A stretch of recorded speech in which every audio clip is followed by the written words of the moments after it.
तो good morning everyone, welcome back to IVFL Bharat. मैं निखिल अग्रवाल आपके सामने आज फिर लेकर आया हूँ एक और नई केस स्टडी, जो कि आज हम करने वाले हैं अपने स्टॉक और इन्वेंट्री के ऊपर।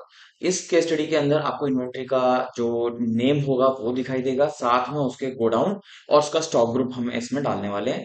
दूसरी चीज, इन्वेंट्री का हम कोई सेल परचेज आज नहीं करेंगे, हम आज इन्वेंट्री का केवल और केवल मास्टर्स वाला पार्ट लेने वाले हैं। और उसको आप ध्यान से देखेंगे कि किस तरह से आज हम इन्वेंट्री को ओनली मास्टर्स के तौर पर काम करते हैं, जिसके अंदर हम ओपनिंग बैलेंसेस भी डालेंगे, साथ में रेट होगा और उसका टोटल वैल्यू पता चलेगा कि हमारे पास ओवरऑल वैल्यू कितना है और स्टॉक वैल्यूएशन हमारा कितना हो रहा है। तो चलिए शुरू करते हैं।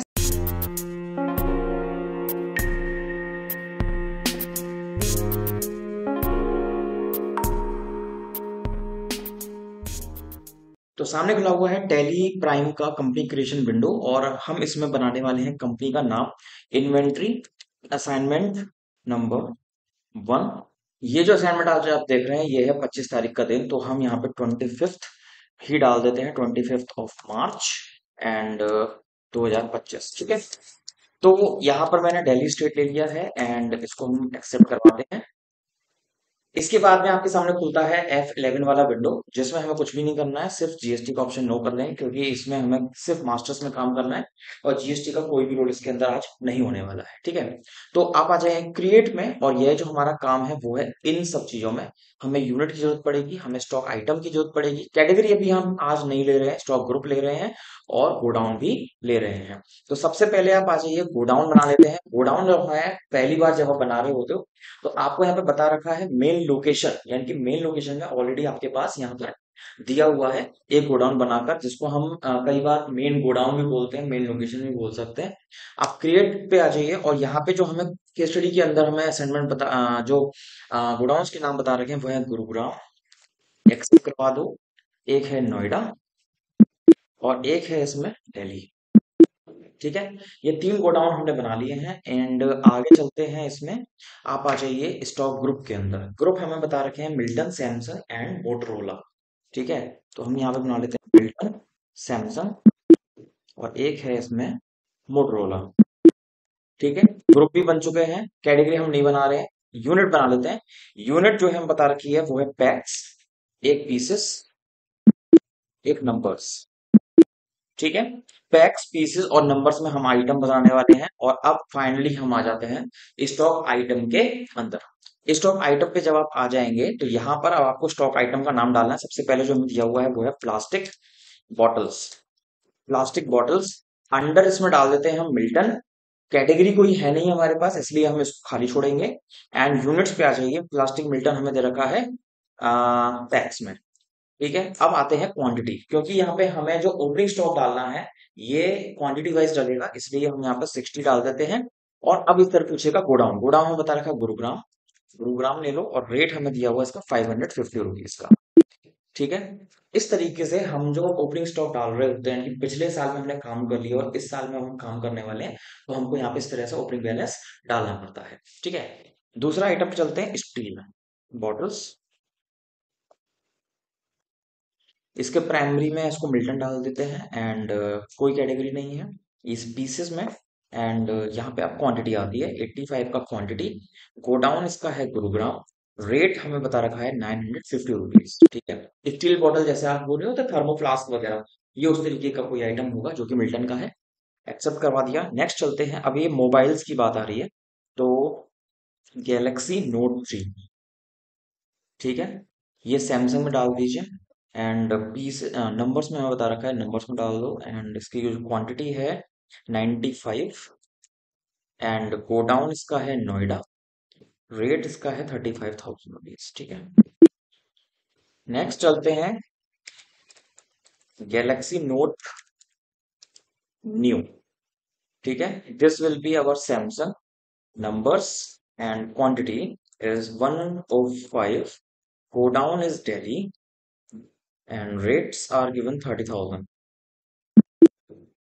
ठीक है, next is 120V charger, this is also Samsung and numbers या पीसेस में डाल देते हैं, बता रखा है जैसा हमें।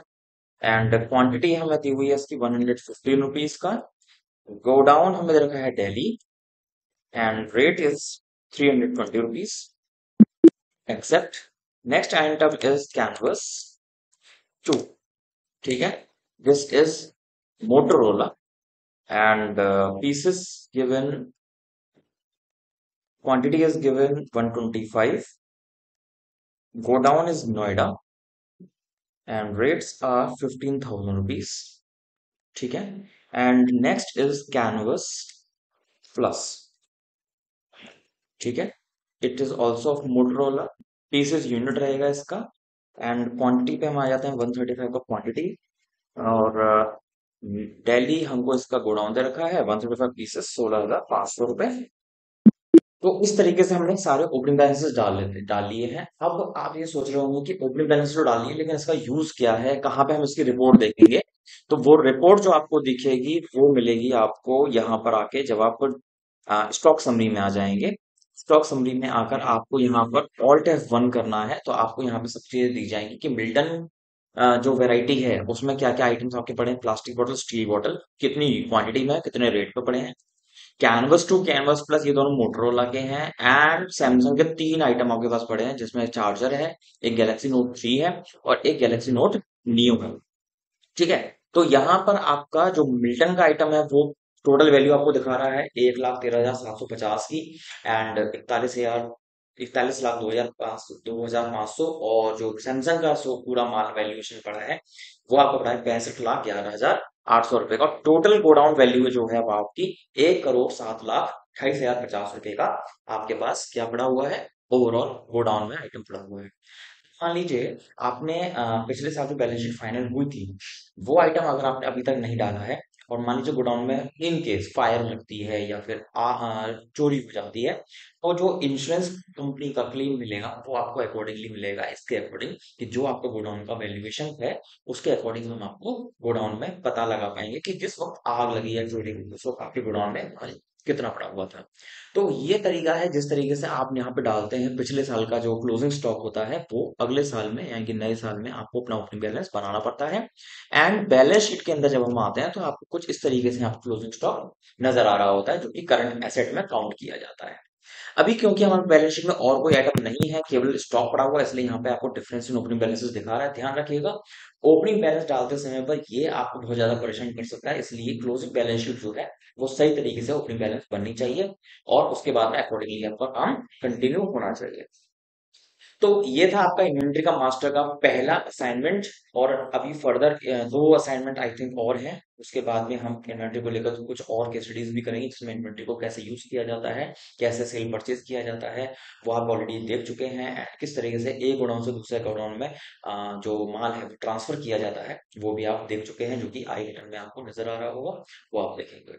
तो चलिए आज की वीडियो यहीं पे समाप्त करते हैं और आशा करते हैं कि आपको हमारी वीडियो समझ में आई होगी। जो भी डाउट्स होंगे वो आप कमेंट सेक्शन में हमसे डिस्कस करेंगे और इन केस अगर आपको कोई भी डाउट नहीं है तो प्लीज लाइक शेयर जरूर कर देना, जिससे कि हमको थोड़ा सपोर्ट मिल सकेगा और फर्दर वीडियोस लाने के लिए हम मोटिवेट हो पाएंगे। चलिए गुड बाय करते हैं and will see you soon again in the new blog, in the new video. Thank you for watching, bye bye.